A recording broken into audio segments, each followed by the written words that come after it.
54. Clara wanita simpanan. Sore hari, Bram sampai di apartemen Clara. Tetapi Clara tak ada di sana. Sepertinya, Clara masih berada di butik. Bram melonggarkan dasinya. Dia melangkah menuju kamar. Di sana pun tak ada Clara.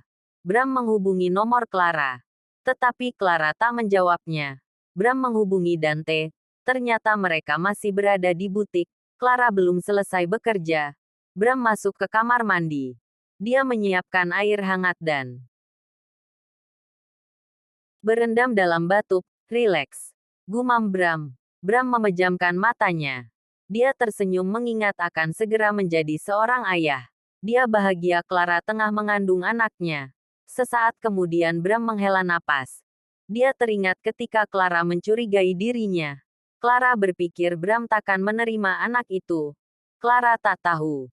Setelah mendengar kabar kehamilan Clara, Bram justru bahagia. Hanya saja dia tak mengerti harus bersikap seperti apa. Sehingga memilih pergi. Takdir memang penuh teka-teki. Berkat anak itu Bram bisa menikahi Clara. Anak itulah yang akan menjadi penguat hubungannya dengan Clara. Anak itu pula yang mengikat Clara pada Bram. Meski Bram sendiri tak tahu bagaimana perasaan Clara terhadapnya saat ini. Satu hal yang pasti. Dia bahagia bisa menikahi Clara.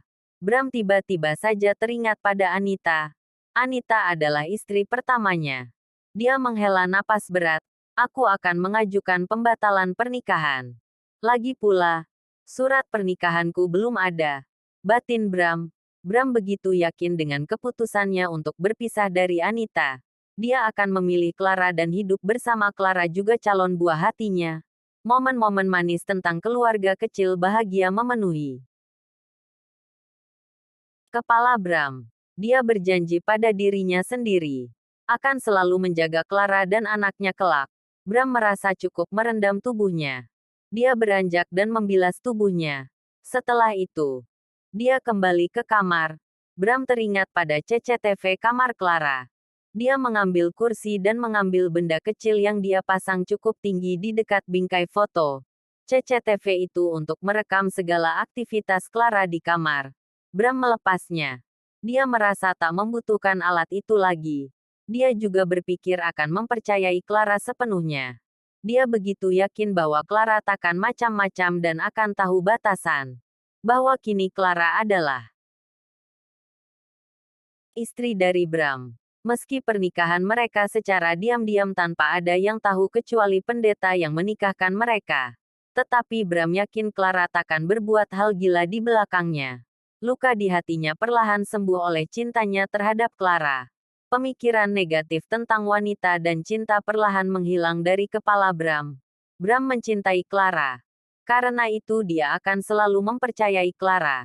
Dan Bram bersyukur. Karena Clara tak pernah tahu jika dirinya pernah menyimpan CCTV di kamar itu. Bram mengambil pakaian santai. Dia memutuskan tinggal di apartemen Clara. Dia sungguh malas pulang ke rumah. Terlebih jika harus bertemu dengan Anita. Rasanya, amarahnya selalu memuncak ketika melihat wajah Anita. Menurut Bram, sebetulnya tak ada yang salah dengan wajah Anita. Anita wanita yang cantik. Hanya saja, dia merasa tak suka berada di dekat Anita. Bram pergi ke dapur. Dia membuatkan sup untuk Clara. Clara pasti lelah bekerja seharian. Dia ingin menunjukkan rasa cintanya melalui sup buatannya. Bram meletakkan ponsel miliknya di atas meja makan. Dia memakai apron dan mulai memasak. Ting-ting. Di tengah kegiatan memasak Bram, masuklah sebuah pesan. Pesan itu dari Anita. Bram menghentikan kegiatan masaknya sejenak. Membuka pesan dari Anita dan membacanya. Aku ada pemotretan di Bali. Aku takkan kembali selama 2 hari. Bram menghela napas. Dia hanya membaca pesan dari Anita dan tak berminat membalasnya. Bram meletakkan kembali ponselnya di atas meja makan dan melanjutkan masaknya. Terserah saja. Aku tak peduli. Batin Bram. *****. Waktu berlalu. Masakan yang Bram buat sudah matang. Sup itu masih berada di tempat yang Bram pakai membuatnya. Dia akan menunggu Clara pulang. Tak lama, Clara dan Dante memasuki apartemen. Clara tersenyum melihat Bram yang kini tengah duduk di ruang tamu. Bram bergegas menghampiri Clara. Dia memeluk Clara. "Apa kamu lelah?" tanya Bram. Clara mengangguk. Dia tersenyum dan akan pergi menuju dapur. "Kamu mau apa?" tanya Bram. "Aku ingin minum," ucap Clara. "Tunggu di sini. Duduklah. Aku akan ambilkan," ucap Bram dan bergegas menuju dapur. Clara terdiam sesaat. Bram tak pernah melakukan itu sebelumnya. Clara tersenyum sekilas dan duduk di sofa ruang tamu. Tak lama Bram datang membawakan segelas air hangat untuk Clara. "Kenapa air hangat?" tanya Clara.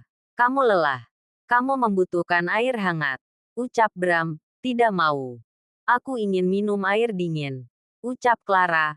"Ayolah Clara. Jangan keras kepala, kamu minum saja air hangat," ucap Bram. "Tidak mau. Anakmu ingin air dingin," ucap Clara cemberut. Bram mengerutkan dahinya. Apa benar anaknya itu yang menginginkan minum air dingin? Lalu, bagaimana Clara bisa tahu? Apa mereka saling bicara? Bram menggeram. Merasa tak mengerti dengan apa yang dialami wanita hamil. Ingin rasanya protes.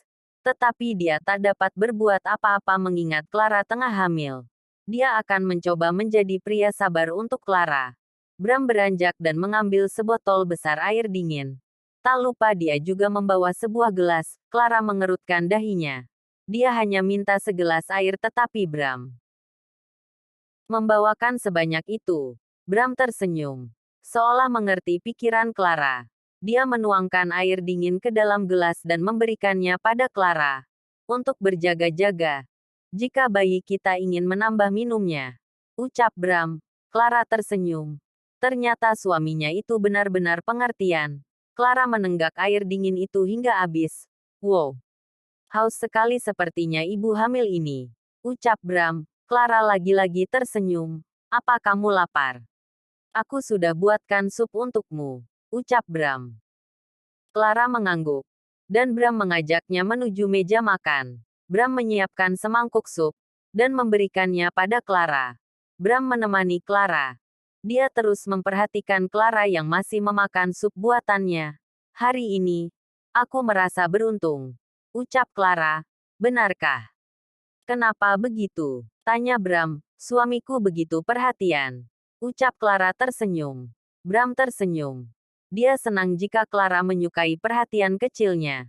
Dia berharap kelak Clara akan mencintainya sama seperti dia mencintai Clara.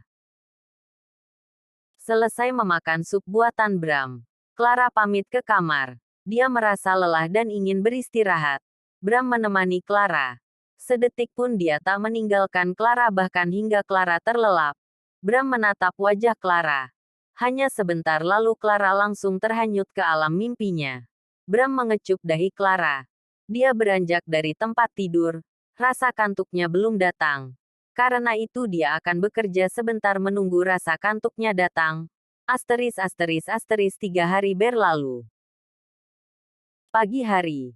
Bram sampai di kediamannya. Selama 3 hari dia tak kembali ke kediamannya. Dia juga merasa bebas karena takkan diburu banyak pertanyaan oleh Anita. Lagi pula, 3 hari ini dia sibuk bekerja. Dan kembali larut malam ke kediaman Clara. Bram memasuki kamarnya. Tak ada Anita di sana, kamar itu tampak sepi. Seperti tak berpenghuni sekian lama. Bram sendiri jarang sekali tidur di kamar itu. Apa dia belum kembali? Ini bahkan sudah lebih dari 2 hari. Batin Bram. Bram melihat amplop coklat yang ada di meja. Amplop itu masih tersegel rapi.